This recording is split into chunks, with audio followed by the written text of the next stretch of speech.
All right, everybody, welcome back to the Cashflow Chronicles. We are here October 14th, 2025. Appreciate everybody being here half an hour later than normal, but apologies on that. That's my fault, just having a little bit later of a day than normal. But as always, appreciate everybody stopping by. Feel free to subscribe, completely free to then be able to participate in the chat. But before we get into the Trump economy, let us go through the tickers of some of the major stocks that we cover on the channel. And then, as always, contemplate becoming a member of me or Chris's channel or the Cashflow Chronicles channel to help support. Apple $247, Amazon $216, Dutch Bros $53, Google $245, Palantir $179, Rocket Lab $68, Spy $662. The Q's $598. Bitcoin down to $113,000. Oil below 60. Henry Hub gas at $3 flat. Mr. Patel, how are things going? Good, man. Just need more sleep, like always. Trying to figure out how to just, I don't know, how to manage my time a little bit better so that I can focus on the markets, still have a full-time job, have a family, have a, what is that thing called? Have like family responsibilities I have to deal with. Like it's a different. This is where I'm a little bit envious of Amit, because Amit's got like no other well, he does have responsibilities, but he's young enough to the point where he can do a lot of things that I think like me and you as adults with full-time jobs, we can't, we're always working. And then we've got to figure this out. And we're always checking the economy and everything else. So, it is what it is. Zion Lucas, like, you guys are rich. Can't you retire if you wanted to? I've had a job since I was 15 years old. And there's something about the generation that I grew up in. It's like, if you don't have a job, it's almost like feeling like naked to the world. Does that make sense?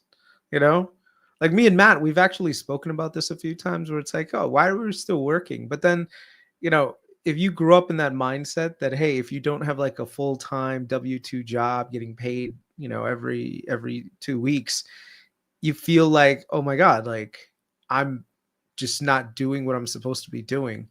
With, I think, the younger generation, they're a lot more accepting of gig work and also, taking a little bit more non-fixed income route, where they don't necessarily need to have a job. They can kind of like wing it. I guess that it's a generational thing, to be honest with you. Yeah, teach their own. Yeah, teach their own. Yeah. I think you're muted, Matt. Am I? I can hear myself. Well, I can see him talking. You're muted, Matt. I don't think I am. Everyone can hear me, I anticipate. Matt, you're muted, Everyone buddy. In the chat. I can see him talking. Mute. Matt, mute. Yeah, I'm not muted. You're the one that needs to fix your shit. Okay. I don't know what happened to Matt. Anyway, yeah, I think. Am I the one? Their own. That's it. Really just needs to work on what works for them. I think it's interesting just what's pertinent for others. But yeah, I think it's I'm trying to find the time as well. I haven't even finished dinner myself. So if you guys see me eating while Chris is talking, sorry. I know some people might view it as rude, but unfortunately, after this stream, I'm going to head right to bed because I have to be at the office early tomorrow, unfortunately. But excited to be here. Interesting things that are going on in the markets today. So banks reported. I was pretty interested to see that they did rather well. And it seems, excuse me, it seems like things went pretty well for the banks, just looking at the headline numbers. I'm not sure how the stocks performed after they opened, because I honestly haven't had the opportunity to kind of go through each individual stock ticker. But it looks like Wells Fargo's up 7%. Assume JP Morgan also did rather well, because I saw JP Morgan's numbers were pretty good as well. JP Morgan not so much, But it looks like Wells Fargo really starting to benefit, at least from what I read on the city up above 100, which is interesting. I haven't seen that in a while. But just based off of what I've seen, in the past few years, obviously Wells Fargo being specific, they had that asset cap, and we've talked about in the channel in the past, where 2018 they kind of got penalized, and so now that they're actually able to expand their total assets, they're able to kind of really get after that market share, which I thought was really interesting. So I watched a little bit of news this morning before I had some meetings, and that was really the only markets that I kind of caught up with. But it's interesting to see that the 10-year dropped below 4 today. I thought that was pretty interesting to see as well. So that could be beneficial for mortgage rates. I'm not sure if it stayed below. So let me just see if it stayed below. No, it looked like it crept up back above 4 before the end of the day. But that could bode well for interest rates, and that's one of the things we've talked about on the channel as well. Is that might be an issue for mortgages and the staying power associated with mortgage rates staying higher for longer. But yeah, curious on your thoughts about where you wanted to take the conversation today. There's obviously a lot of things happening the beginning of earnings season. Trump talking about soybeans and how that's going to impact the market, and China playing hardball a little bit, it seems like. So people are a little bit on edge, right? It seemed like to me a little bit of chaos since we last met Thursday, right? We had a great conversation on Thursday. The market then dipped very heavily. It seemed like everybody was thinking that the stock market was going to zero based off of Trump's initial tweets, talking about how China was going to be pretty much, I don't want to say closing themselves off to the world, but being a little bit more tough with respect to some of their exports, and playing a little bit more nationalistic for their own self-interests, which understandable in some respects. And then it seemed like things kind of got lightened up over the weekend. Not too much kind of bad news when it came to like Sunday. So futures looked absolutely phenomenal. Yesterday opened up pretty well, and now it seems like everybody's on edge again. So curious to hear your thoughts about this whole wishy-washiness. Do you think that it's back to where we were back in April, when everybody was running around with their heads chopped off, and it was too people just need to calm down and let their emotions kind of play out and everything will end up being okay? Or do you think that this is something to actually be concerned about in the markets? I mean, one of the challenges that we run into with a president who's exceptionally vocal about his opinions on economic policy is that they cause market volatility. And the thing is, when you cause market volatility like this, there's a certain level of jitteriness that just comes with it. Trump can basically say whatever he wants, and the markets will react in a very short period of time. But I feel like the more he talks about things, the more the market kind of gets used to it.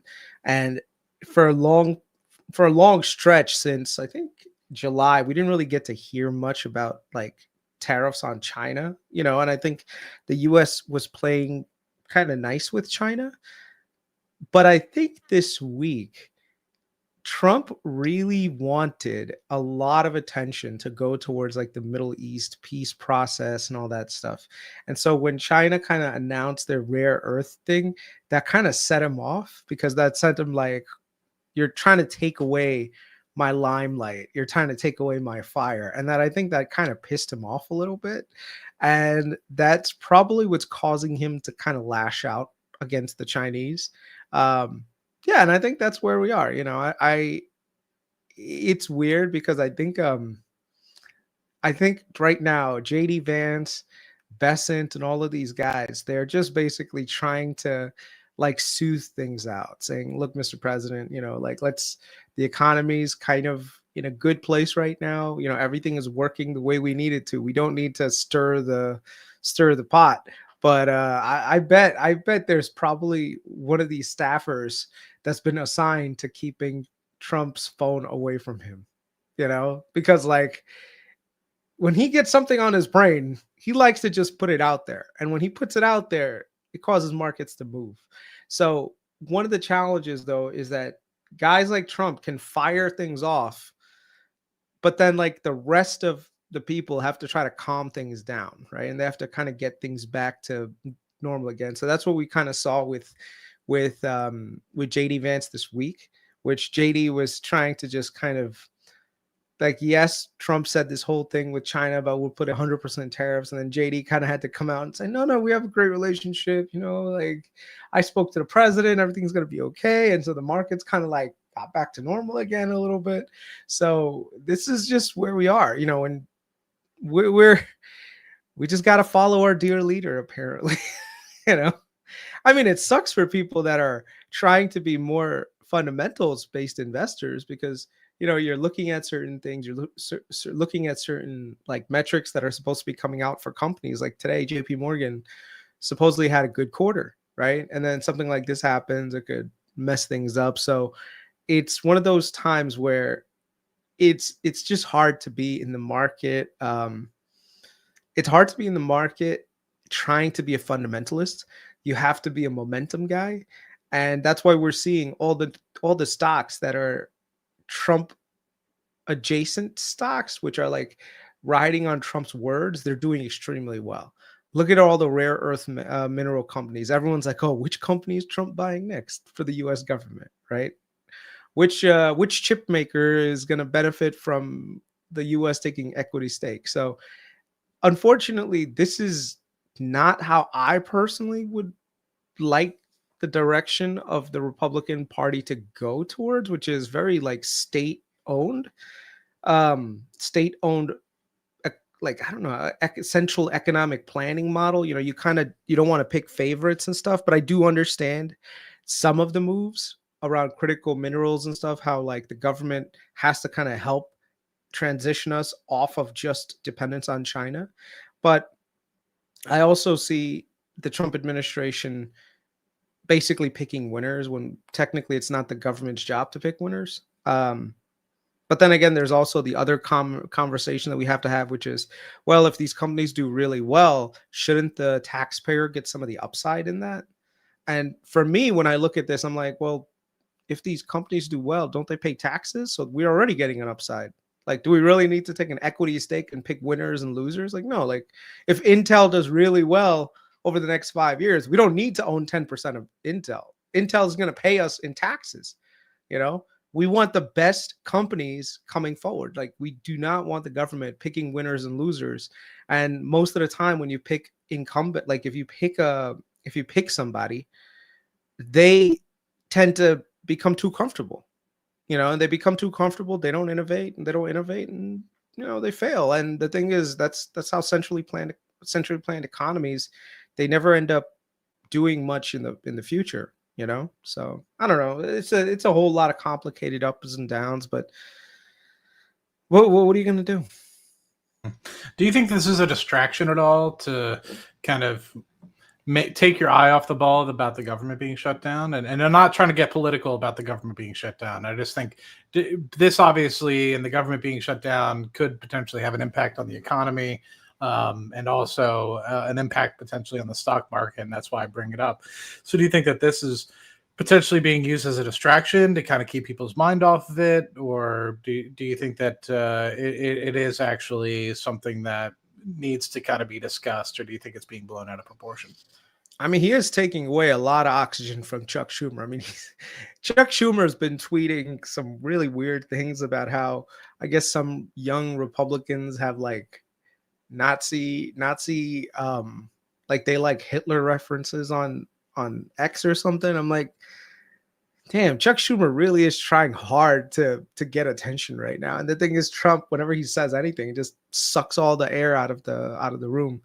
I do hope that the ACA subsidies do get extended, and I think there are a lot of Republicans that would like to get those extended as well, mainly because a lot of people in Republican states are currently on ACA plans. And we can argue, whether or not the ACA plan is good or bad long term, whatever. But I think what it is you can't tell people that, hey, this is a subsidy that we're going to give you, and then just take people off of it cold turkey, right? You need to have an off ramp. And even Marjorie Taylor Greene, who's like ultra MAGA, a huge supporter of President Trump, has basically come out and said the same thing, saying, look, there's a lot of people in her district that are currently on the Affordable Care Act. They've been using the subsidies to get health care. And unless we create an off-ramp where people kind of transition off of it and into more, into more private insurance and everything else, we can't just do cold turkey, And I think that's right, where if you have a government policy, there are times where you need to have a transition. If you supply a benefit, to transition people off of it. Cutting people off cold turkey leaves the economy very vulnerable. A lot of corporations who've been, feeding into that system using those same policies, they may not be able to acclimate that quickly and then cause all sorts of ripple effects downstream. So.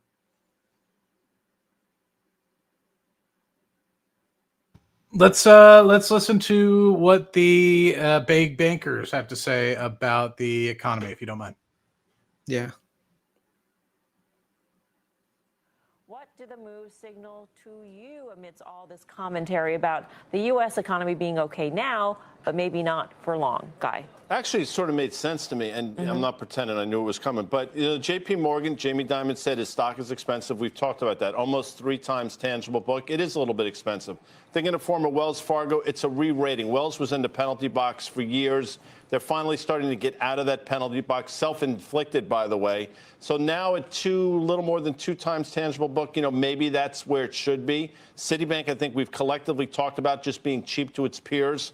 We thought somewhere between 102 and 105 it got there. So it all made sense. I will say that I thought the quarters across the board were very good, but I think in my opinion, and Jamie Dimon spoke to this, a lot of it might be priced in on certain metrics. But in terms of what the earnings and what the commentary is saying about the economy, I thought in the markets, I thought that was particularly interesting during a time where we're not getting any economic data except for a CPI report due in a week or so. Well, I mean, Jamie Dimon always tends to be more conservative, more pessimistic. Yes, conservative, and this was no different. I think they're all seeing that. We'll get to it more later, but they're all, for their environment, their world, it's pretty good. Yeah. So to translate that to more broadly, I still think that there is a sense of optimism about business, and deregulation, I think, is a lot of that. Even though there's not so much clarity at the moment, I still think that backdrop is in place. Yeah, Solomon's comment was interesting, too, in terms of the markets. There's no question that there's a fair amount of investor exuberance in the markets right now, which, read between the lines, I think overvalued or, fully valued. No, it was kind of his irrational exuberance line. But I thought he tempered that. I thought his comments of all the CEOs were the most interesting. He also said, this is a time strategically we think we can get things done. And I think that's interesting. I think it's an environment where I listen to the CEOs, and maybe more importantly, I listen to the numbers, and I listen to where we had actually reports of businesses that were growing. I mean, think about what we've had this year. We've had the largest LBO ever. We've had a dynamic where they mentioned financing activity is increasing. We have this dynamic that we talk about seemingly every night in terms of what the AI build out will cost to finance. And you can be sure these banks are licking their chops. The fact of the matter is Goldman's had its most profitable year ever in the history of, I would argue the most storied bank on Wall Street, says a lot. So the environment, to me, I think says a lot about the economy. When I hear financing activity and I hear their core M&A business is alive and well, that tells me people are doing deals. I felt like the CEOs from the banks are more optimistic. Powell is more cautiously optimistic, which means that he's more likely to cut rates, which means that all stocks should be optimistic. So I think it's a circular event. I think the market probably goes higher, but I think we have to deal with October being sort of a headwindy month for the overall market. Yeah, I mean, the lack of jobs data and sort of the downside risks to the job market highlighted by Chair Powell as well as Jamie Dimon in his commentary. I mean, I think the question here, too, is how much can deregulation overcome, and the ability to get things done, the ability to get deals done, how much can that spur the economy versus what is actually underlying, which is sort of the low hiring, low firing, stagnant nature of the jobs market right now, which could have downside. Right. Well, a couple of things. For a deal maker to be able to get deals done, that is that's very specific to them. I think they sort of look past. We will get data soon. If we could just wait maybe 1 month more. I think we should be past this. So I'm not so concerned about that. I do think also, though, from the one big beautiful bill, the depreciation on capital expenditures is actually a very important thing and a significant driver for the economy.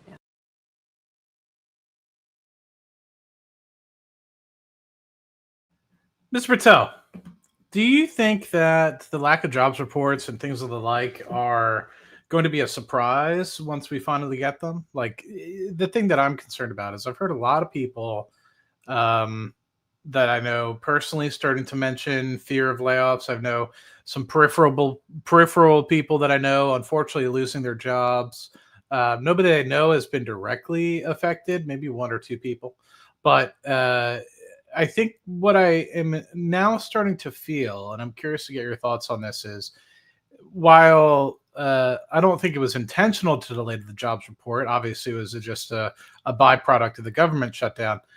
Do you think that when we actually get the result that it'll be a surprise, or do you think that by the time we get the actual October data, knowing that we're now 15 days into October, that'll be a surprise, knowing that we've already started to see creep ups, and been seeing headlines for now several months about mass layoffs at multiple large organizations.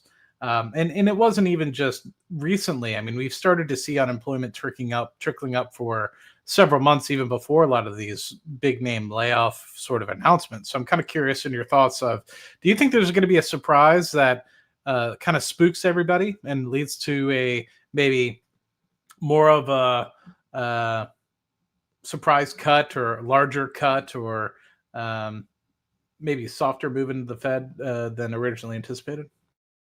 I mean, some of the comments around some of the Fed governors seems to basically say that it's more likely that we see a string of cuts rather than any real pullbacks from that, probably because the labor market is starting to tighten a little bit.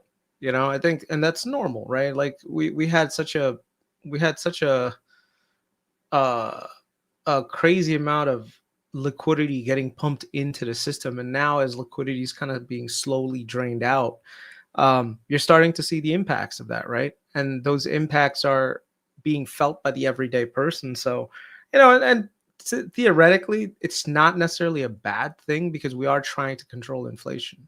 So if you're trying to control inflation, you want to get people to stop spending. Well, one of the easiest ways to get people to stop spending is by, giving them a little bit more of a cautious economy that's not rooted in, oh yeah, everything is just going to be stimulus, stimulus, stimulus all the time. Don't worry about it.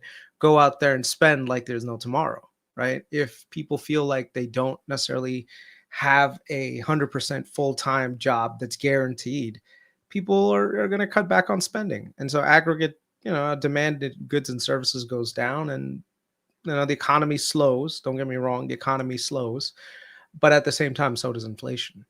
So the picture that I think we should, and the way that I think we should be phrasing this for investing standpoint for next year is, I think we need to understand that the equity markets are very richly valued.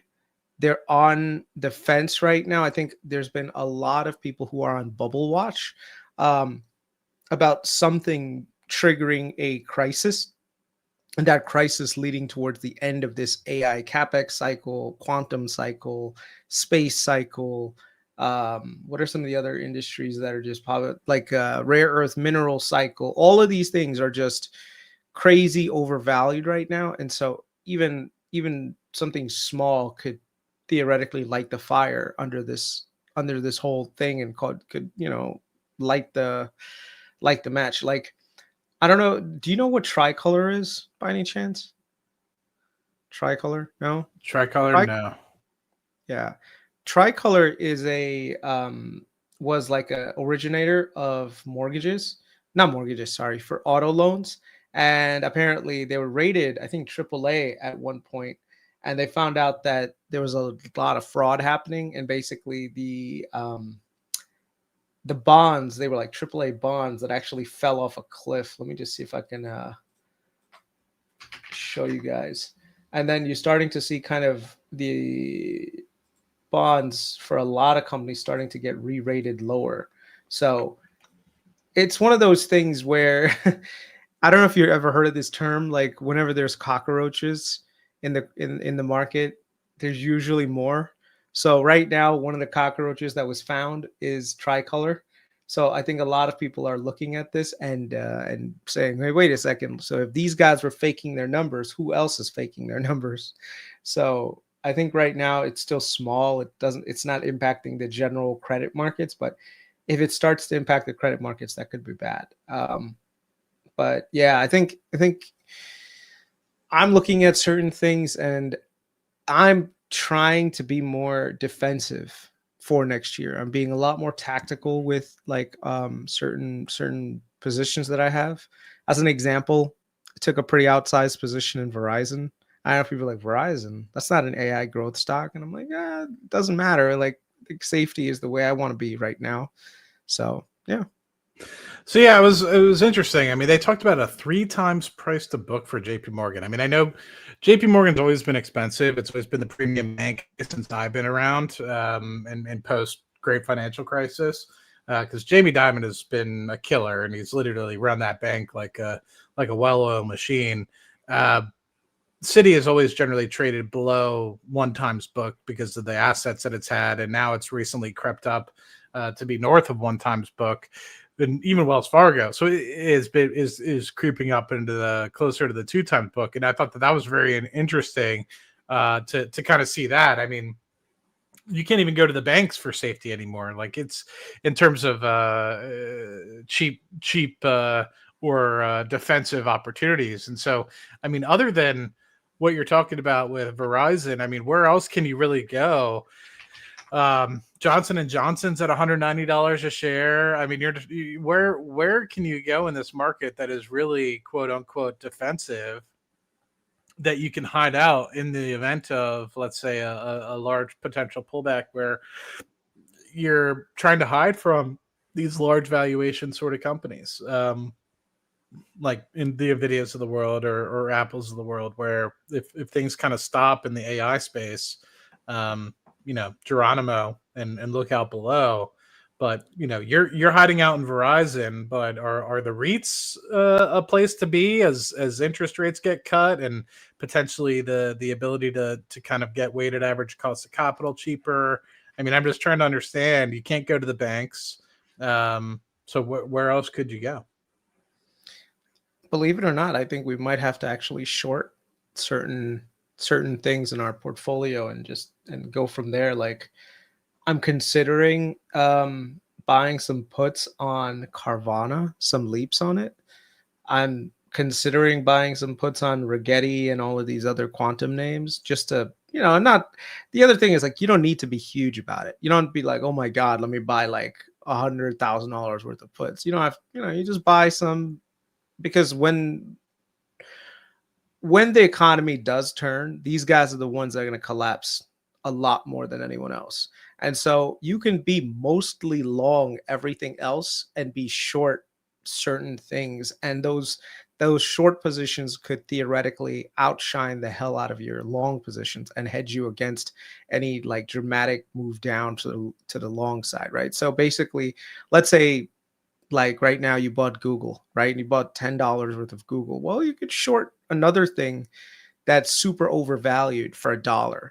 And so what happens is if Google goes down, like let's say 5-10%, but the entire market collapses on the other guys, which are clearly like really, really overvalued, then you've got like this nice $1 turns into like 5 or 7, whatever dollars. And now it compensates for that long exposure, right? So I think one of the things that we've always seen in this kind of like retail YouTube world is everyone is always long, right? No one wants to go the other route. No one wants to buy puts on anything. And I know that at times it can feel, it feels like, I don't know how to describe it. It feels icky to kind of wish the downfall of a You're company. going against the grain. Yeah, you're going against the grain, but that's what you got to do, right? That's how you get alpha. You do things that other people don't want to do. So right now, while everyone is going super long on things, it's usually a good time to to say, you know what, let's take a step back, look at where valuations are extremely overextended, and if the markets are turning, who are the ones that are going to impact, who are going to be the ones that are impacted. So I'm looking at this collapse in ABS. I'm looking at used car prices starting to come down. The consumer credit at the bottom end is not doing good. And if you look at the business of something like Carvana's main business, people would think it's used cars, but it's actually most of their operating income comes from issuing these loans and then selling them and then using the money that they get from fees from that. And so that entire business model, if at some point the buyers of those bonds say, no, we don't want anymore, or the consumer can't afford to, even get to that level, then you've got a problem, and the business doesn't do well. And then you're looking at companies and they just have enormous levels of insider selling. So believe it or not, I think some of our portfolio allocations should actually be on the short side of things, but we have to do it in a very constructive way where we are, because we have a small account, right? You don't want to say like, okay, let's short a company and boom, now all of a sudden a $10,000 portfolio turns into a $0 portfolio because a short didn't go our way. So there are ways to get good level of exposure to the downside without taking as much risk. So maybe we'll discuss that sometime like, I don't know, maybe in a couple of weeks or something. I'm not saying we do it right away, by the way. I think we still have a healthy Q4 ahead of us. We've got rate cuts on the way, and we've got Santa Claus rally that typically, November, December tends to be strong months. So I think sometime in December might be a good time to start creating some short hedges for ourselves, right? So we can maintain the 80% long portfolio, but then have 20% in things that are going to hedge us against any sort of a downturn. What do you think about that? Yeah, I think I hear what you're saying. You're not saying that the end is near, right? I don't think that you're saying like, oh, the market's going to zero or anything like that. I don't think you're saying that all these companies, but I think you're saying pretty much what I was saying last week, right? I mean, the easy money's been made. You're seeing a lot of momentum in a lot of different industries that don't warrant it. Some of these companies do. Some of these companies are doing good things and are maybe getting some good action. But you still have some of these companies that are valued at $30 billion. They don't have any revenue yet, and so it's interesting to see this, and it's kind of reminiscent of 2021. And I know that some of these companies will do well in the long term, but it's not to say that there's others in the sector that are just jumping on the bandwagon. And I forget what the company name is, man, but it was like when all these Bitcoin miners were like hopping up on the train, and there was like these, I think it was KULR. It was like every other week, whatever was new in the industry, like they just kept changing their business model to try to catch a bid. And it was like insane. It was like, this week we're a space company. This week we're a Bitcoin mining company. This week, and it was, you have companies like that literally just went public as like a shell company and are trying their best. And maybe that's me being ignorant, and I don't necessarily know as much on KULR as some, and I know some people that made money on it, but it just seems like that there's some companies that are really just riding the coattails of others and don't necessarily warrant it. And so I hear what you're saying. I don't think that you're saying that everything's going to zero or anything of the like, but I hear what you're saying. The easy money in some of these sectors has been made. I mean, at some point when you're up 600, 700, sometimes 1,000% in some cases in some of these industries, when you have zero revenue to show for it, some of the companies will not last. And so anyway, no, and I can talk about VG, guys. It's specifically one particular topic about VG. I can talk about VG a lot. I have the stock. I'd be more happy to talk about VG. It's this one particular topic I can't talk about VG. So sorry if that's how do I say this? Sorry if that is confusing, but it's literally just one topic that I can't talk about with VG. But I can talk about pretty much anything else. I can talk about the earnings. I can talk about their business model. I can talk about buying the stock. I can talk about whatever. It's just one particular topic I can't talk about. And I hope you guys appreciate that. Mr. Patel, I have a video queued up in the background with Larry Fink. We don't have to watch it. Curious if you want to take it in a different direction. No. I think that's on that topic. I think that's a perfect way to go. And this is just one of those things that no one else is. I guess I don't know why people are so against being on the other side of a trade, but that's something that I think this generation of retail investors, they hopefully should learn. What do you think about that? I mean, before we move into the other topic, like, by the way, I'm not publicly saying which companies that we're going to quote unquote short. But I am in the process of looking through stuff, because the thing is, when it comes to shorting, it's not nearly as simple as, oh yeah, this company doesn't generate revenue and it's worth $30 billion. No, I mean, that's true, and it shouldn't be valued that, but the key to looking at things is a shift in sentiment, right? So when do people say, like, wait a second, like, when does Oklo expect to make money? Oh, wait a second, when is this lithium company supposed to generate real tangible money, right? And so that's the key. I think what I'm going to be looking for is the credit markets mostly first. What tends to happen is a lot of companies that do well like this, they tend to get financing via all these crazy, like, convertible debt and I don't know, like a whole lot of toxic debt that usually comes their way. And so what happens is, over time, they end up in a position where that debt becomes too big of a burden for them, and then when they can't pay it, then they have to go out there and start diluting shareholders in order to make that money. And by that time, what ends up happening is, be like, wait a second, you're issuing how many shares? And then the stock starts to precipitously fall, and then it goes into its death spiral. So I think the first thing we do is, one, we have to find a theme that's been super bullish. People have been super bullish on, but at the same time, the fundamentals are not there. And then also, from a markets perspective, you have to find what kind of triggers there are that could cause these things to come down. Like an example, like if you look at Carvana's valuation is beyond overextended, but it's been like that for a year and a half. So if you've been shorting Carvana, you absolutely got destroyed, right? So now there's something to be said. If, let's say, a couple of quarters they start missing on operating income, right? Then it's like, wait a second. So now your business model is not working as much. So if the sentiment starts to flip, that's when you want to be on the other side of things. Same thing with, any other companies like Oklo and all these other things. If you see that, hey, wait a second, data center build outs are starting to slow down, I'm not saying go ahead and go short Amazon. Like, that's dumb as hell. But all these other guys who are saying, oh my God, the data center build out will never end, everyone's just going to build data centers for the rest of the end of time. You have to look at them and saying, okay, how much debt are they taking on to build these data centers? And what are their revenues going to look like?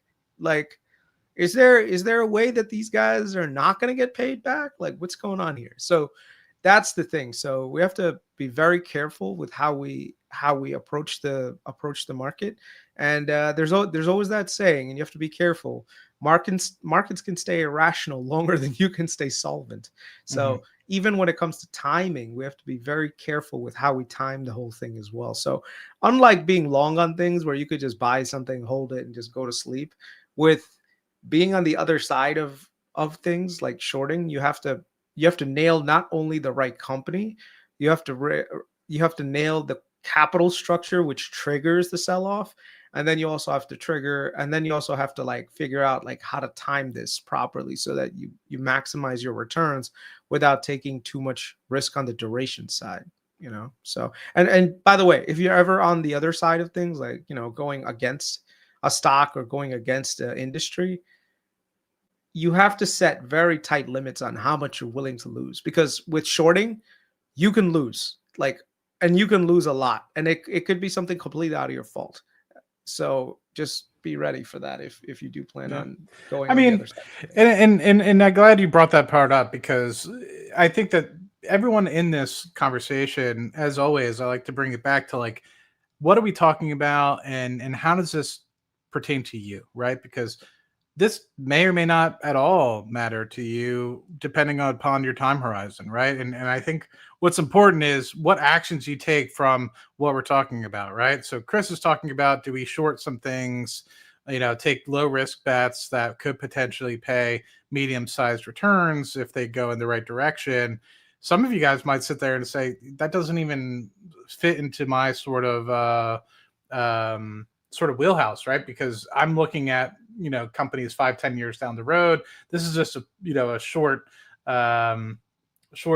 step in the direction, right? This is just going to be something that happens for a couple months or 6 months or a year and isn't necessarily going to pertain to me. And I think that that's exactly how you need to think about it, depending upon where you are. Like if you're somebody that's more of a momentum trader or day trader or swing trader, this conversation is going to matter way more to you in terms of what you do than what maybe somebody that's more long-term focused. However, even if you're long-term focused, this conversation is still pertinent because you need to make sure that you're setting yourself up for when these things do actually occur. The market does say pull back, or some of these companies do dip, that you have the ability to make those transitions into the companies that you want, to transition them and hold them for the long term. So it really just depends upon where you are and what your portfolio is structured like.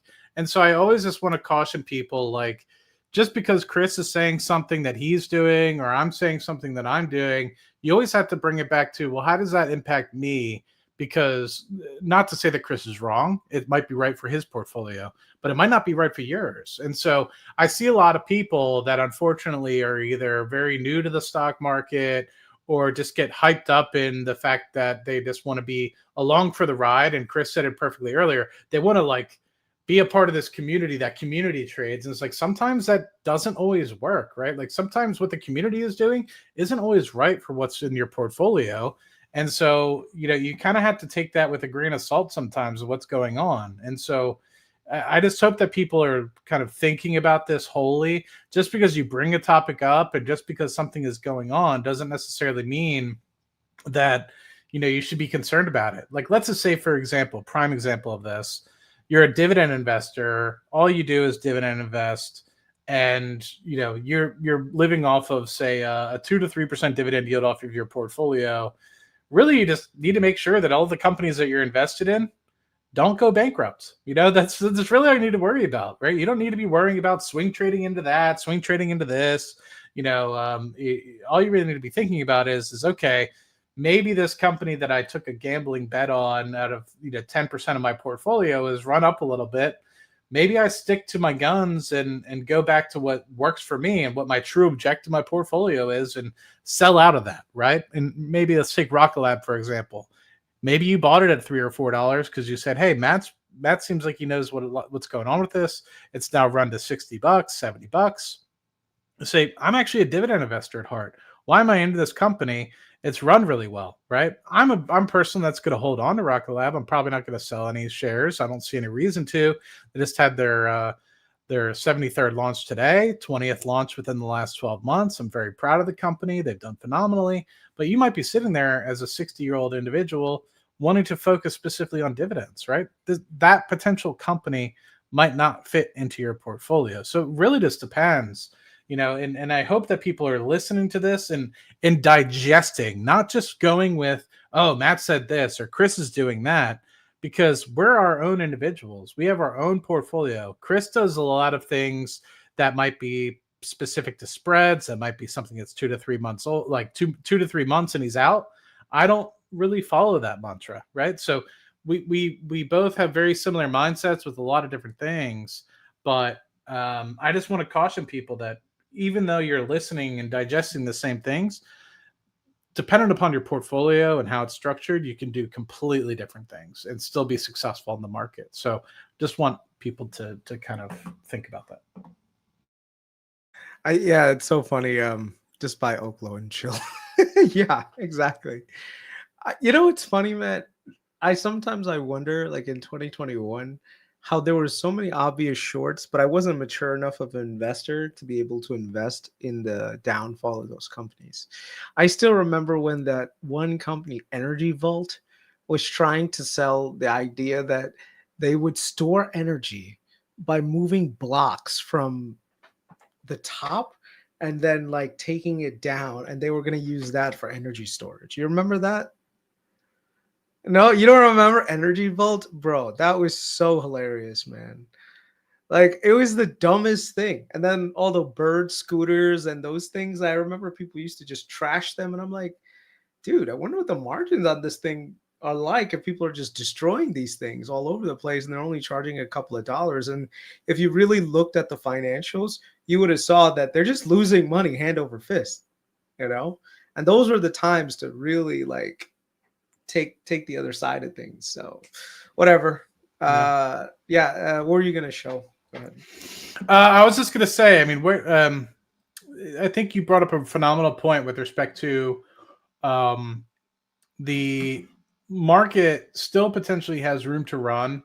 I'm curious to see what Larry Fink has to say about AI. I don't know what he's going to say in this clip, but he's obviously going to talk about investments in AI. I'm curious what he has to say. Where do you think we are? Do you still think we're in our infancy? Do you think we're kind of in the mid? Do you think we're in the late cycle of this AI investment? Do you think we're going to hit some sort of short-term peak? And I want to bring this up because I don't remember if it was late last week when I was on Steve's channel, we talked about, was it Broadcom or was it Oracle that was actually starting to have rent problems associated with their new chips? And Oracle. was Oracle. They weren't generating enough revenue. I mean, not revenue. They weren't generating enough profit, so they were losing money. Mm-hmm. And the thing is, like, companies like Oracle, Broadcom, these guys can afford to lose money. They have strong cash flows. They're not the ones that are going to be like the quote unquote the bubbles that you want to short. Like, if someone's like, yeah, I'm going to go short Oracle, I'd be like, good luck. That's stupid. You know, Oracle still has a very strong fundamental business. Same thing with NVIDIA, same thing with AMD. Sure, their valuations can go up there. By the way, NVIDIA's valuation is not even that high. So if you think like, oh my God, there's an AI bubble, let me go short NVIDIA, like that's probably not the way to go. Like that's dumb. Like they're generating enough free cash flow that if they really wanted to, they could buy back enough shares to blow your short up. So I would not want to short NVIDIA. But there are other names within the sector that are getting a very unfair, crazy level valuation that are worth, putting some money towards on the short end of things. So, you have to be very selective about who you short. The other thing is when it comes to these things, you also need to make sure that they're super liquid, so that this way, when you do want to get out, you can get out without a giant queue of buying. And then, it's a lot more complicated, but it's also something that that's worth getting to know in this market. So play this one, and then I'll play one from Tudor Jones, because I think that was. I did want to just get your take on the broader AI picture. I mean, the amount of money that is being committed by OpenAI, for example, is what we've been talking about, to companies, and just the enormity of this capital. I don't know if you've ever seen anything like it in your career, and I'm curious as to how you view it and whether you think that those who use the word bubble are correct in that usage. Well, there's a bubble in investing, but are we inferring a bubble means a bad thing? But there is certainly a skyrocketing amount of capital that's being put to work. If you put it in a framework of geopolitical positioning, we as a country need these investments if we're going to be the leader in AI technology. So as an American, I'm pretty happy that we're investing this much money. I want us to be first. So let's start there. Does that mean, is there going to be some failures within the confines of these investments? Absolutely. But I do believe we are going to have to invest these huge sums of money. If you think about it, investing in AI does not just mean investing in GPUs and chips. It means investing in HVAC and investing in power grids and power supplies. It means employing a lot of people, too, to build this out. So we are talking $1.5 trillion, we estimate, just on data centers and power and all that. But if you see the rapid need in advance, I can say at BlackRock, the amount of information that we are trying to generate ourselves and the speed in which we want to generate, we're spending more and more on it, and we're getting good results on it. I believe every major company is going to have to be spending more and more on this. I think some of the investments that we've seen so far is not on AI, it's more on cloud and the power of the cloud. So I do believe I don't believe this is a bubble, but I believe this is capital that in most cases is going to be well spent.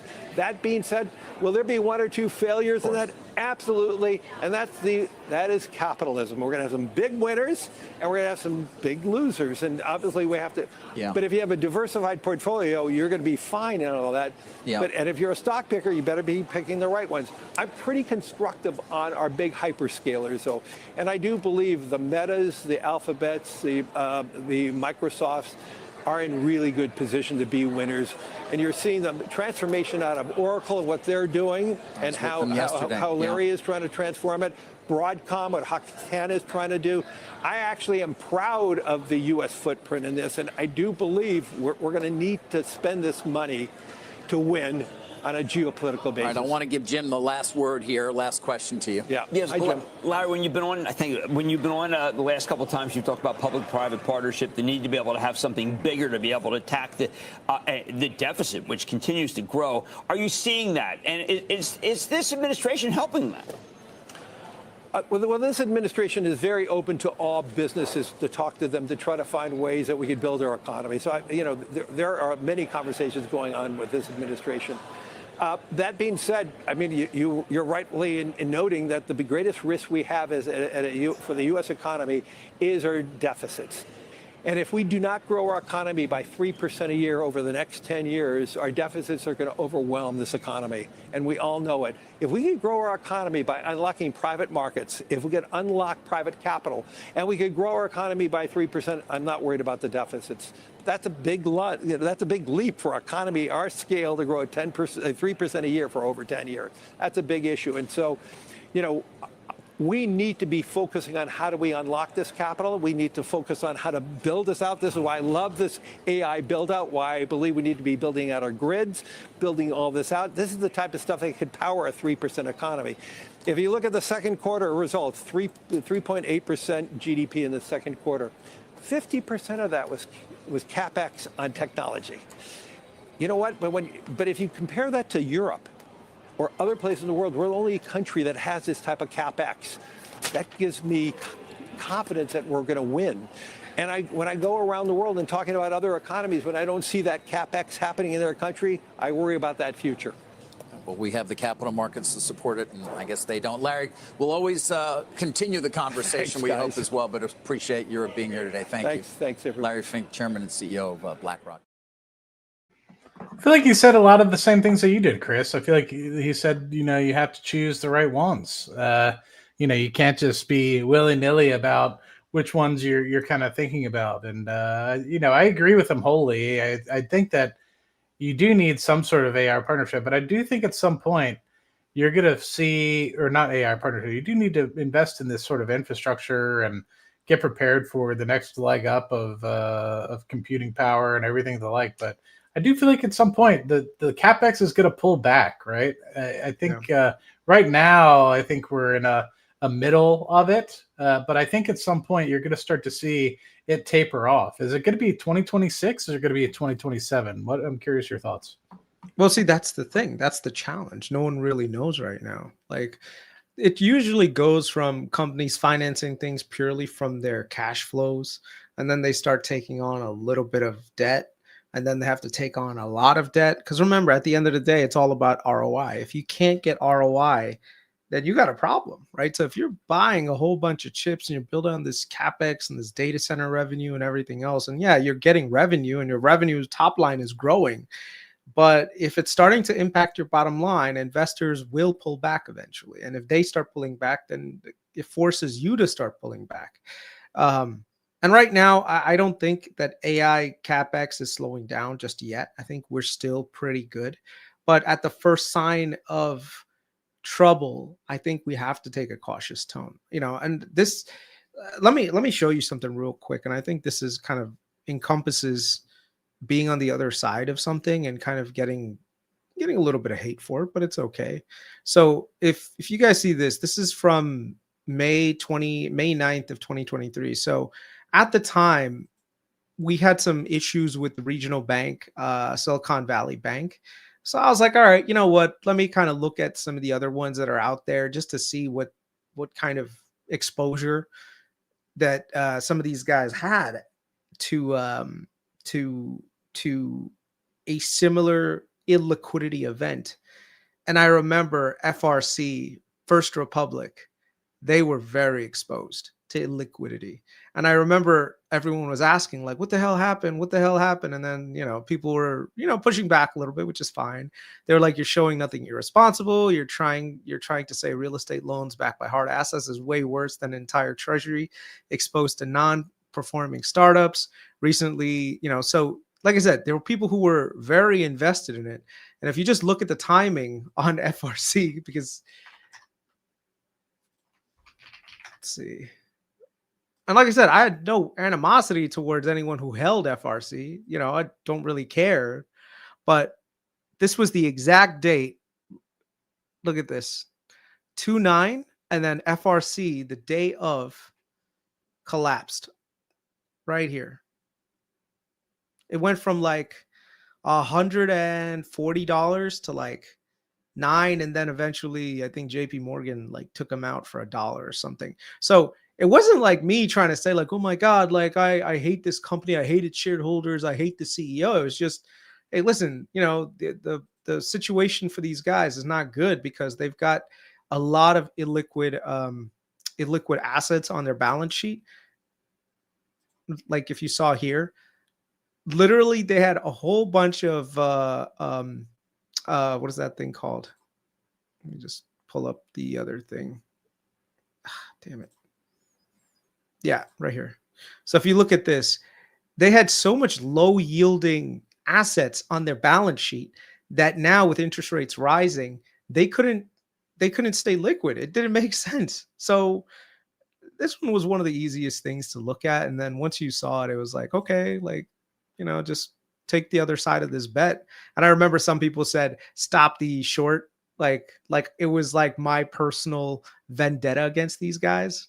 No, I don't care. But I don't know. You have to disconnect yourself sometimes from these things. And then some people will always be like, oh, look, Chris was wrong. Like big banks are going to like give them deposits. And I'm like, okay, like I said, it happens. Yeah. Interesting. Any final thoughts with respect to what's going on in the markets? I mean, I personally think that while I'm optimistic that we will continue to do well, and I think that the markets will rally into the end of the year, I don't see a reason why we shouldn't. I think earnings will continue to prove that 3Q was a good quarter. I do think that we are getting to the middle of this AI capex spend, and you're seeing it with Google, you're seeing it with Meta, you're seeing it with all these other companies. They're getting to the point now where they've started to issue dividends and share buybacks, and I think what's going to end up happening is they're going to have to break on one or the other, and they're either going to have to break on capex, they're going to have to break on the amount of share buybacks they're giving, and that's going to be unprecedented for a lot of these companies, right? They've only, generally speaking, been going up in one direction for all their capex, all their share buybacks, or all their dividends for since they've been distributing them. Not that they've been distributing dividends or anything like that for 20 years or anything like that for Meta, but for them to kind of backstep after they've demonstrated that they can say start a dividend and now to kind of say either shrink the amount that they increase it by or shrink the amount of buybacks, I think is a telling sign that you really have to start thinking about not just throwing all the capital you want. You need to focus on investing through the cycle, because you can invest, but like you're kind of seeing with Oracle, you're starting to see a point where you're over capitalized to an extent where you have too much capacity at hand where you might not actually be able to appropriately monetize it. And so to me, sometimes it's a little bit better to underinvest and make sure you have that capital for a rainy day, other than, completely, go into super leverage and, spend as much as you can. Yeah. I think this was a really good interview with Paul Tudor Jones, actually. So let's just watch that. I don't know if Bloomberg will get us demonetized, but if it does, it is what it is. Wall Street, and specifically about this equity market. I do watch our competition, and I saw your interview with Andrew last week. You said this is like October of 1999. But after that, as you pointed out, the stock market doubled. We had a drop in October, like an 11% intraday drop, but then the stock market doubled to March of 2000. Are we still in line for a doubling of this market? Well, it's so funny because you'd mentioned that 54% of fund managers think that we're in an AI bubble. If it's a bubble, it's a small one. If you just think about, and again, how do you actually define bubbles? If you think about the bubbles of the past 3 or 4 decades, the Nikkei in 89, NASDAQ in 99, biotech 2000, just after 2011, 12, China 2007, all those were 400 to 600% gains. The NASDAQ's up 200% off the bottom. So I don't know whether we're going to blow off like we did in 1999. Is it possible? Are all the ingredients in place? I think clearly they are. For me, the one thing that you can never, ever forget is that a year from today, assuming that the president gets his wishes, that the Fed funds rate's going to probably be in the 2.5. I think they would like to see it at 2.25. So I think 2.5, 275. Obviously, whoever the new Fed chair is going to have to be able to intellectually move that board, a majority of the board. He's probably, whoever the new Fed chair, let's say they've got 6 solid votes, so he'll have to find one more. And I don't think it'll be that hard to do. But if you're going to have 2.5% overnight rates or 275, that's a really compelling story for higher equity prices. You're still long stocks right now? You're still long the NASDAQ? I wouldn't say I'm long at this second. I'm clearly, again, I think there's such a confluence of possibly negative, possibly positive events. I think I want to kind of wait and see where we are in a week or two time. But my belief is that we'll be substantially higher by the end of the year. All right, so just to end on where we started with the pick a ticker contest for Robinhood, I asked you last time, and I'll ask you again. But so even big fund managers are sort of confused on what they want to allocate towards, because they see overvaluations, but at the same time, they see triggers like rate cuts coming. So it's like, what do you do here? Like, how do you approach this market? Because, and this is something that I think Tom Lee and the guys over at Front Strat have also said, saying we've never really seen a crash during a Fed easing cycle like this. Usually the Fed easing cycle is triggered by the crash, right? So the economy starts to go the other, like the stock market crashes. Everyone's like, oh my God, panic, panic, panic. And then the Fed has to come in and save the day by lowering interest rates, getting capital to jump back into the market again, and then give us this recovery glide path. This time around, the Fed has already said we're cutting to neutralize inflation. And it's weird because you've got an overheated market, and then you're going to cut into an overheated market, which means that overheated market could run longer than you would normally like. And so I don't know. I think some parts of the market are starting to see this, like the gold and silver and everything else are starting to rally like crazy because they see what is it called? Damn it, what's the term? I'm having a blank moment right now. Where the dollar itself is starting to lose a lot of value. Whatever. Sorry, it's late at night. But yeah. So inflation? What do you No. Damn it, it's on the tip of my tongue, but I don't know. I'll think of it. I'll post it on X what the word is. Yeah. Okay. Debasement. There you go. Thank you, Rob. Rob got it. Debasement.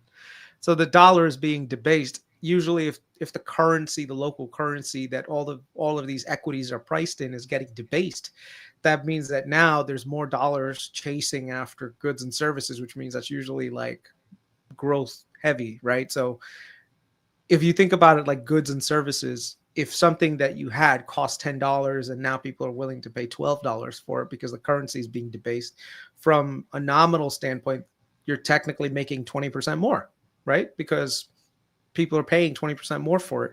So the key is, for a stock, is $20 really overvalued if the currency is being debased at a rapid pace? Not really. It could be up significantly more the next year. So I don't know. It's a lot of like moving parts right now, but I do think at some point we are going to get that correction. But it's going to be, I think, like Paul Tudor Jones said, it's probably going to be more localized. It's not going to be like this whole giant market was in a bubble like the SPAC days where things were just trading like crazy. And we had like all of these non-performing assets, up there. So I am on blow off top watch. What about you?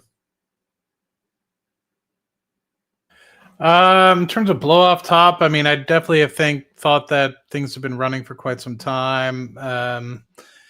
Yeah, I mean, I'm looking at what companies that I would want to look and potentially invest in on a pullback. So, I mean, I think that I'm looking at specifically what oil companies I want to buy on a pullback, because oil, I think, is being challenged here. I think that we're going to continue to see oil get challenged as a recession approaches. So I'm looking at what companies, when the oil does finally drop out, continually to invest in next VG. But yeah, I do think that there's a lot of things that have run a good bit, and there's companies that I'm still keeping my eye on. Like, I still think that SoFi and Nubank and a lot of these other companies will do well, but I think that they will take a tumble when the market does retrace a little bit. But I'm with you. Like, I think that there's going to be a lot of companies that unfortunately take a large tumble, and I think space stocks are going to be heavily in there. Quantum's going to be heavily in there. Nuclear is going to be heavily in there.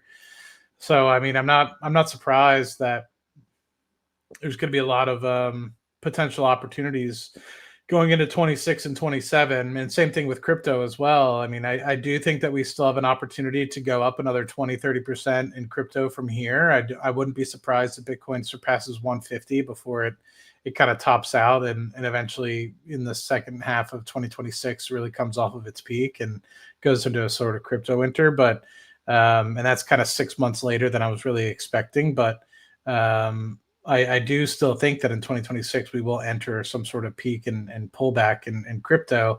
And that's why I've not made a massive investment in crypto. I mean, I've been doing my monthly buys of Ethereum and Bitcoin, but I'm keeping an eye out on what companies of crypto that I want to invest in. Robinhood is there. Like, I think Robinhood will have a tough time when crypto winter kind of comes in, because I do think they get a lot of money from people buying crypto. And I do think that there's a lot of private companies that I think will hopefully trade hands at really cheap valuations on the private markets when the crypto winter kind of comes through as well. And so I'm just kind of keeping my ear to the streets and, hoping that when the time comes, at the end of next month, end of this month, end of next month, I should be getting some capital influx from some share-based compensation. I might take some of that and sell that and use that as cash on the side.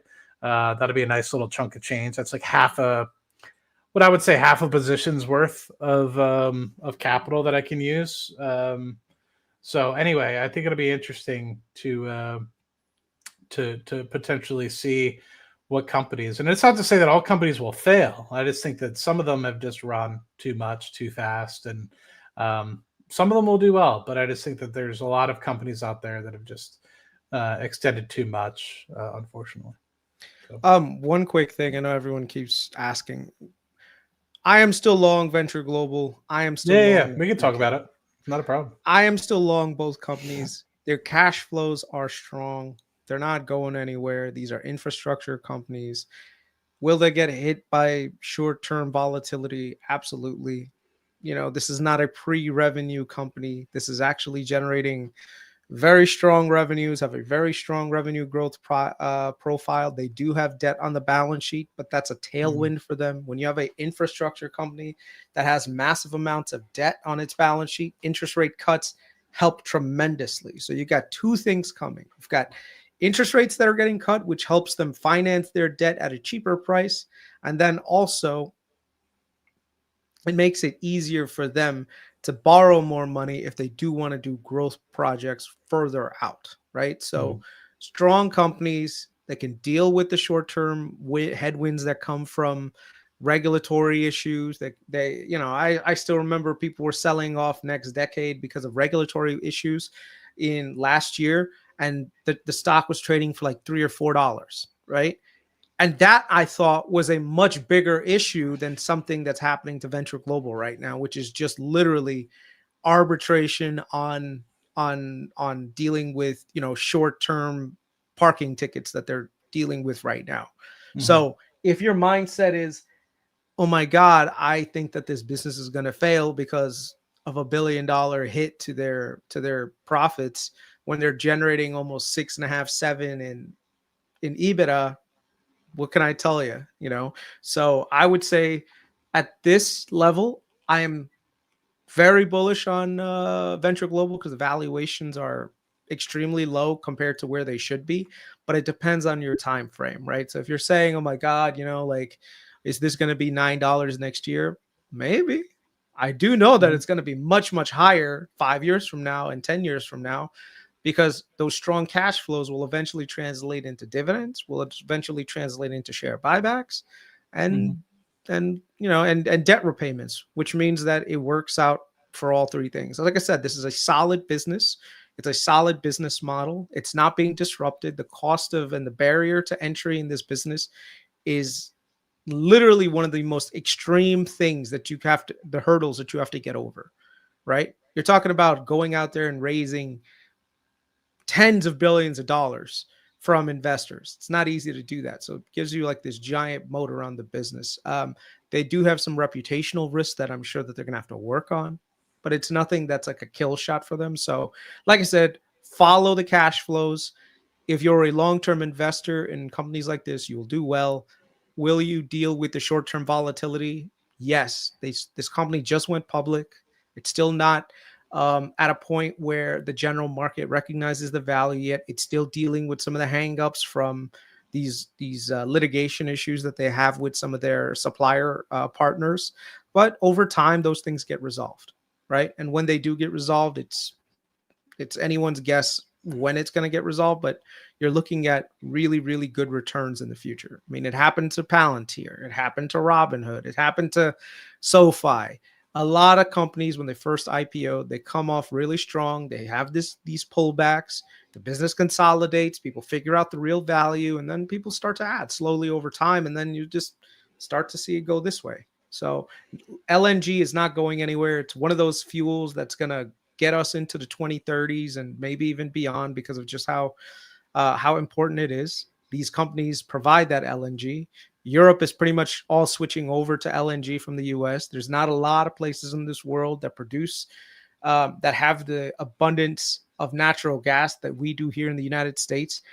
Some people are concerned like, oh, there's overbuilding, there's overcapacity in the LNG market because there's so many projects that are currently under construction.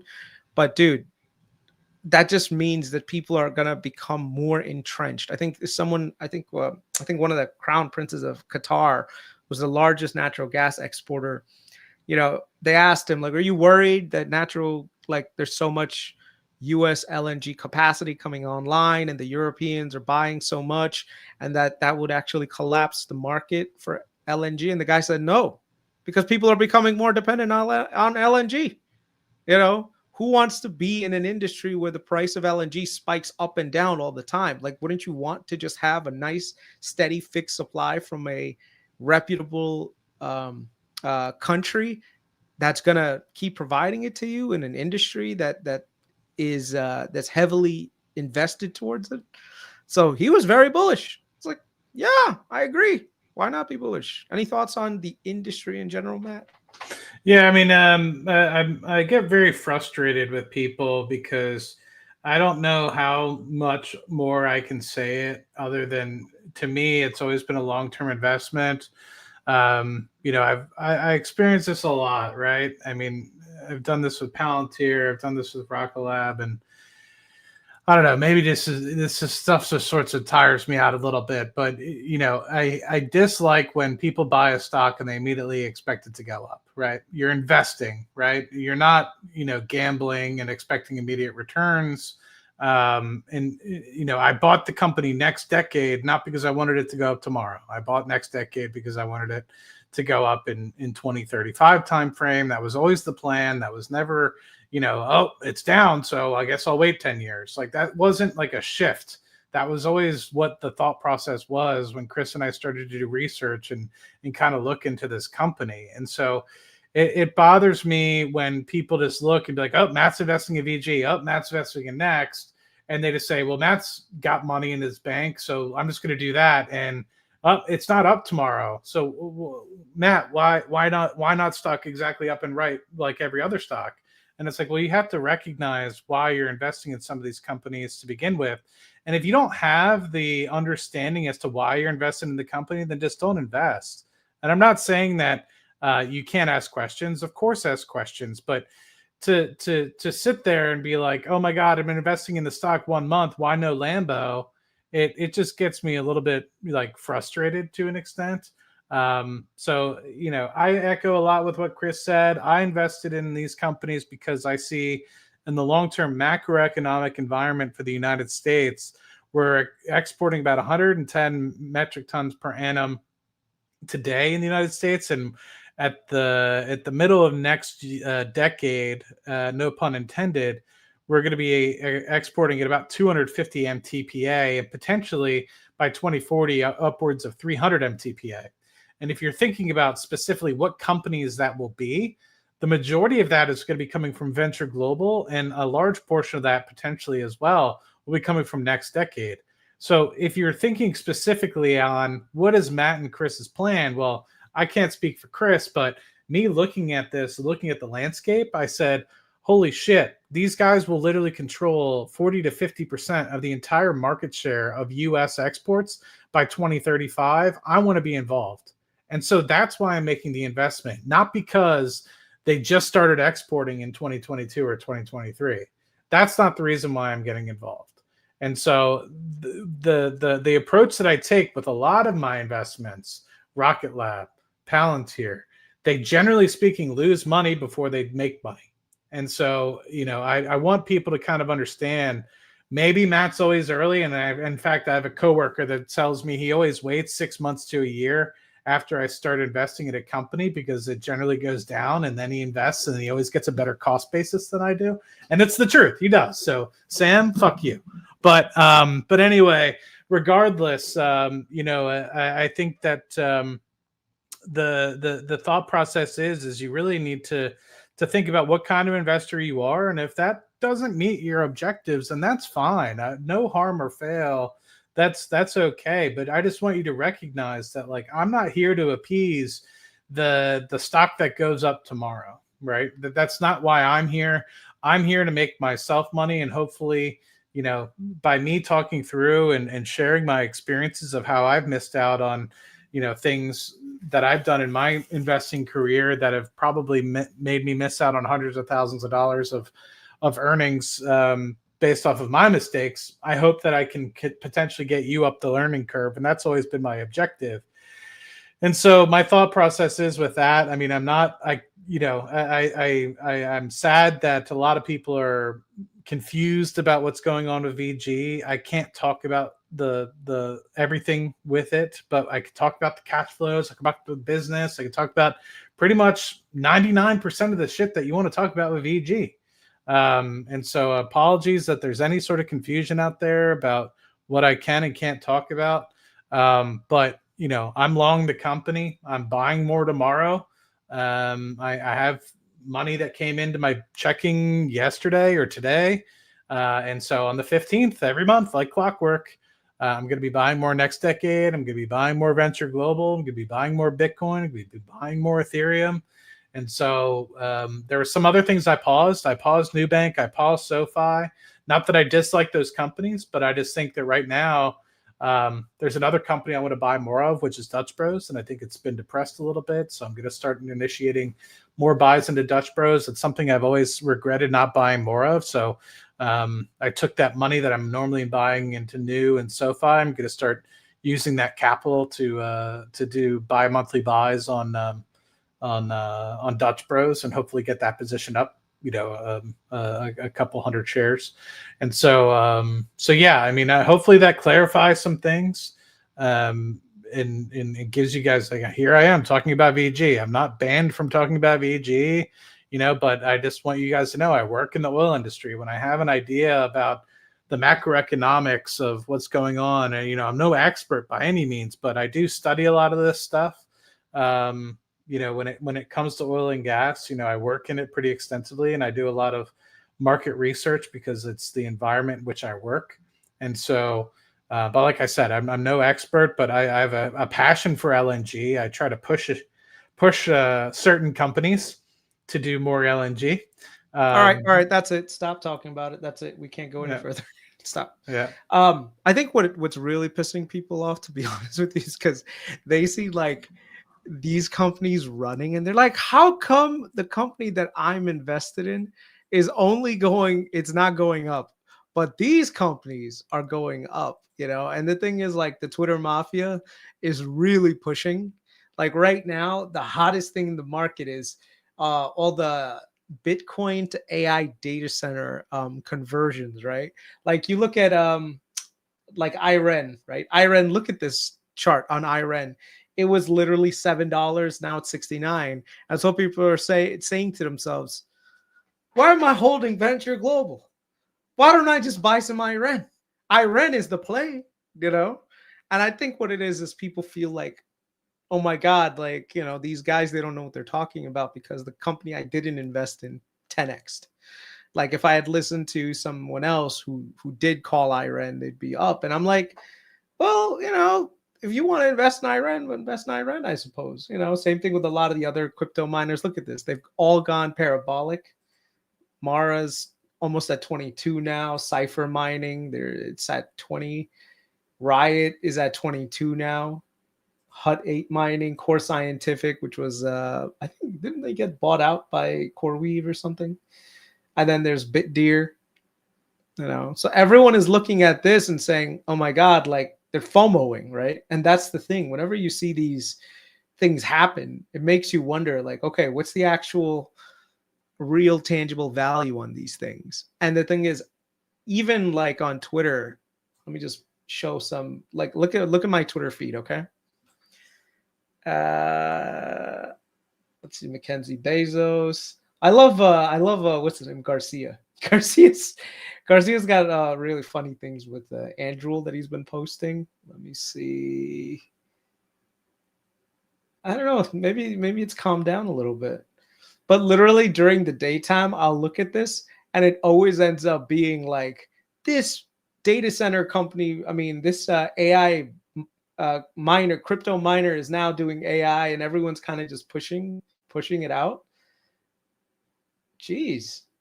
No, this is someone saying Adobe is on, like right now, look at this. So someone is saying major validation for Oklo because the Army announces Janus program for next generation nuclear. So everyone's like, oh my God, this means that Oklo is going to be $1 trillion company because the Army's partnering with it, you know? And then like tailwind for EOS as a base pair, on-site nuclear duration storage and power. I don't know these things, you know, so I don't know. Maybe I'm missing out. Maybe I should be researching EOSC a little bit more. Maybe I need to be researching some of these other things more. Let's see. Do I still have any more? Someone Someone is calling, yes, UNH was a good play. I wonder if there's anything else. I am actually kind of shocked my feed does not have any more crypto miner AI conversion pumping. During the daytime, it's usually a lot more. But all right, I got lucky today. What does your feed look like? It's mostly Rocket Lab and Palantir. Really? Yeah. Okay. Yeah, I generally follow a lot of Rocket Lab Palantir folks, but I do get some other things that kind of come in. I do see a lot of people talking about EOS and a lot of other things, but yeah. Australian oil seeds. I mean, some of these things are just, I still get a lot of Palantir stuff. Even though one of the things I've done is like try to like not block Palantir, but basically like keywords. If you put Palantir, it won't come up on my feed. Just because like I don't want to keep looking at it. So, and I was getting a lot of trolling messages. So I gives you flashbacks. It does give me flashbacks, yeah. See, like EOSC, I'm getting a lot of this in my feed right now. EOSC. Have you heard of this company, EOSC? Yeah, battery storage. Yeah. So they do battery storage. That's the whole thing with it. Fairly certain. Interesting. Like this other company that's been on everyone's brain right now has been what's this thing called? The one that's fuel cell. I forgot what it. Plug Power or no. It's the Bloom Energy. I remember this company. It's partnering with Brookfield. Bloom Energy. This right here, behind the meter power solution. So I've seen this company for like the longest time. This guy had crazy promises. All the way going back like a decade, right? So basically what they have is on-site power generation via fuel cells. And so they do have a lot of great partners, but they've never really made that much money. So let's just look at Fiscal AI. And do you have to go, Matt? Because it's 12. Yeah, I was gonna say let's make this the last topic because I do have to be at the office at 5 a.m. Okay. Let me just sign in real quick to my.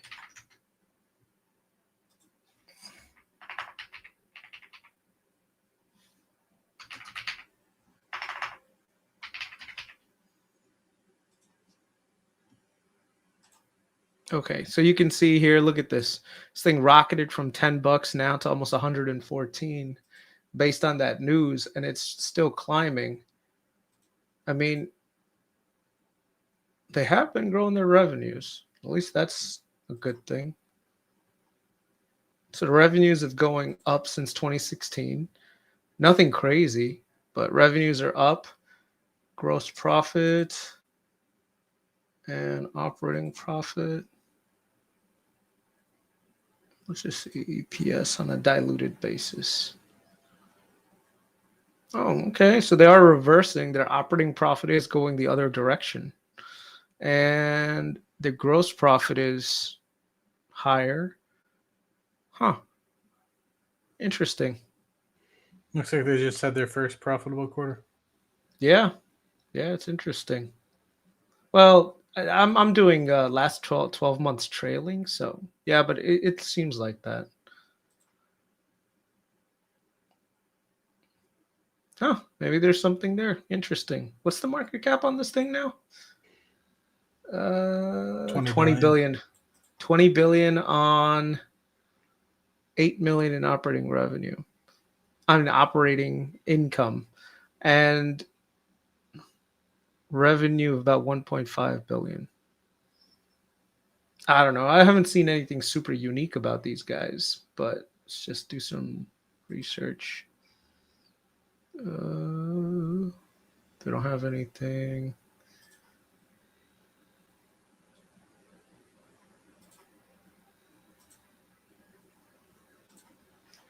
So basically, if anyone here, I've researched this like 10 years ago, and it didn't really interest me at the time.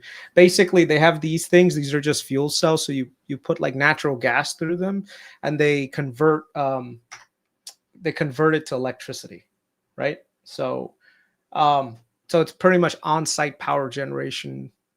So it's nothing like super complicated. The key to their technology is that supposedly like they've miniaturized the whole thing and made it super small, and so you can just stack them as you need. And so I remember they partnered with Microsoft at one point to have these things on site, but operating income is there, cash from operating activities, revenues are up.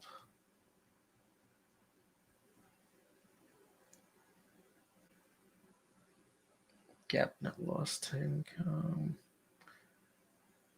loss in exchange, stock-based comp. Let's see, gap. So you generated a little bit of revenue, product. Okay, this is important. So most of their revenue is from product, electricity. They generate a little bit, I guess, service revenue from servicing those things. I mean, it's supposed to be an improvement from last year, but not a lot.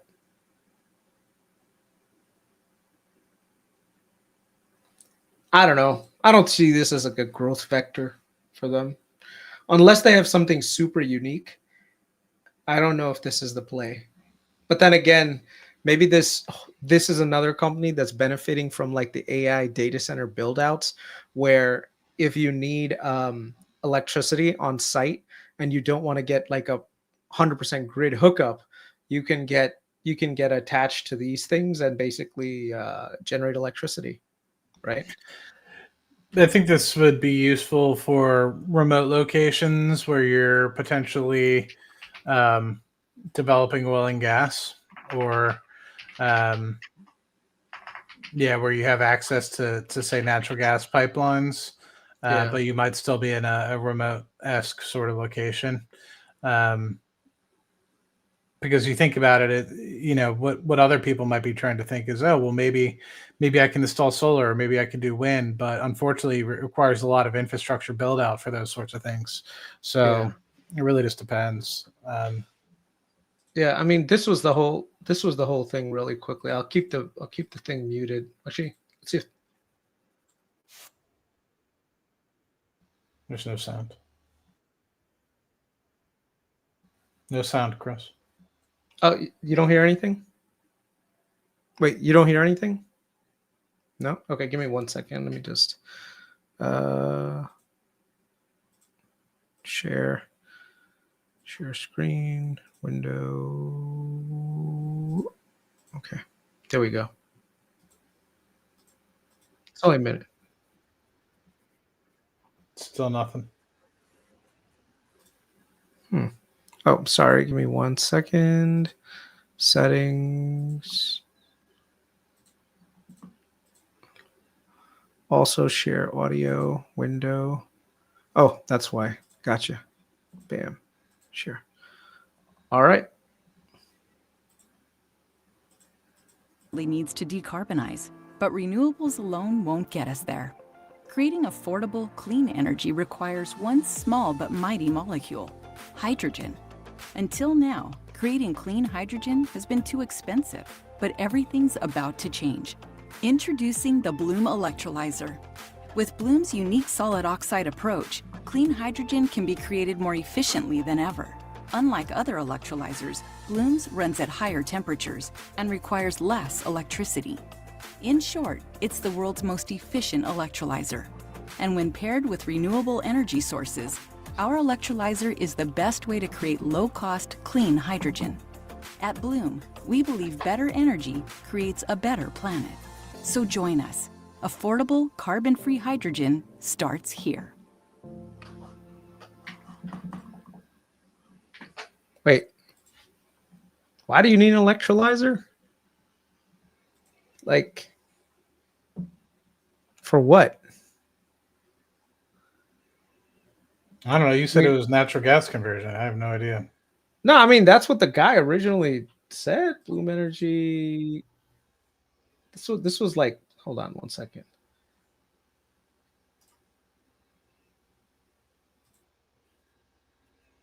No sound. No sound. You say no sound? Yep. All right. Share screen. Why does it not let me do that automatically? There we go. Sorry. Disasters and rising electricity costs. Bloom's energy servers convert fuel into electricity through an electrochemical process without combustion at the highest efficiency of any power solution available in the world today. Designed for modularity, similar to a building block, any number of our systems can be clustered together in various configurations to form solutions from hundreds of kilowatts to tens of megawatts. Solid oxide fuel cells consist of 3 parts: an electrolyte, an anode electrode, and a cathode electrode. An electrolyte is what the electrical ions move through in a fuel cell. For a solid oxide fuel cell, the electrolyte is a solid ceramic material. The anode and cathode are made from special inks that coat the electrolyte. Unlike other types of fuel cells, no precious metals, corrosive acids, or molten materials are required. Next, an electrochemical reaction converts fuel and air into electricity without combustion. See, they won't say natural gas. They'll just say fuel. Let's see if they actually say natural gas. Operating at high temperature, warmed air enters the cathode side of the fuel cell. Meanwhile, steam mixes with fuel, entering the anode side to produce reformed fuel. Ah, there you go. See, natural gas. Why don't they just call it natural gas? Why don't they just say fuel? You know what I mean? Probably because they don't want to say like, oh no, this is actually like a car, like it's a carbon that you're actually using, like carbon tech, fuel. That this is what I hate about some of these companies, dude. They try to like get around this. Just say natural gas, But then it wouldn't be green technology if you said natural gas. That's probably why. Get Chris. As the reformed fuel crosses the anode, it attracts oxygen ions from the cathode. The oxygen ions combine with the reformed fuel to produce electricity, water, and small amounts of carbon dioxide. Small amounts of carbon dioxide. There you go. So it's not green energy. This is like, what is this called? Gray energy? You remember that bullshit? Whatever. I'm stopping here. I'm sorry. I kept you up, man. No. I'm fearful that it's gonna demonetize us with the music in the background and everything. I got you. So yeah. All right. Well, appreciate everybody hanging out. We're starting to lose some people, and I unfortunately have to head to the office earlier than normal. So appreciate everybody for hanging out. Chris, any last thoughts before we play the outro? No, I think that's it, man. I think we're good. Sorry to keep you up, brother. No, you're good. You can keep me up. More than happy that over 300 people are hanging out. Appreciate everybody. If you could hit the like button. Saw that there was less than 100 likes before I last checked, which was like 10-15 minutes ago. So appreciate if you guys would hit that. And if you haven't already, please subscribe. It allows you to participate in the chat. And hopefully we will see you guys on Thursday. Mr. Patel, anything? No, just a quick thing. Someone's like electrolyzer to hydrogen. Yeah, basically the way you get hydrogen, you take water, you run electricity through it. You break up the chemical bond between the two, and you get hydrogen, one you get oxygen. But the thing is, you're injecting electricity into the thing to break up the compound. So it's you're not generating energy. All you're doing is just creating hydrogen from electricity.